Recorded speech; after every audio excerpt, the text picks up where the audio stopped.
అదేవిధంగా మా విద్యాశాఖ మంత్రివర్యులు యువ నాయకుడు మా జాతీయ ప్రధాన కార్యదర్శి నారా లోకేష్ బాబు గారు విద్యార్థులకు పౌష్టికాహారం అవసరమనే ఉద్దేశంతో డొక్కా సీతమ్మ గారి మధ్యాహ్న భోజన పథకాన్ని ప్రారంభించి దేశంలో, రాష్ట్రంలో, ప్రపంచంలో ఎక్కడ లేని విధంగా మధ్యాహ్న భోజన పథకాన్ని కూడా ప్రవేశపెట్టడం జరిగింది అధ్యక్ష.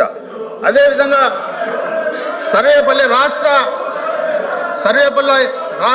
రాధాకృష్ణన్ మిత్ర సంఘం పేరున అధ్యక్ష ప్రభుత్వ పాఠశాలలకు సంబంధించి కిట్స్ పంపిణీ చేయడం జరిగింది అధ్యక్ష. అదే విధంగా అధ్యక్ష సాగునీరు సంబంధించి గవర్నరు గారు తన యొక్క ప్రసంగంలో కీలక అంశాలు స్పర్శించారు అధ్యక్ష. అందులో ముఖ్యమైన అధ్యక్ష ఈ ఆంధ్రప్రదేశ్ సస్యశ్యామలం కావాలంటే ఆంధ్రుల జీవనాడైనటువంటి పోలవరం ప్రాజెక్టుకు సంబంధించి క్లియర్ గా తమ యొక్క ప్రసంగంలో చెప్పారు అధ్యక్ష.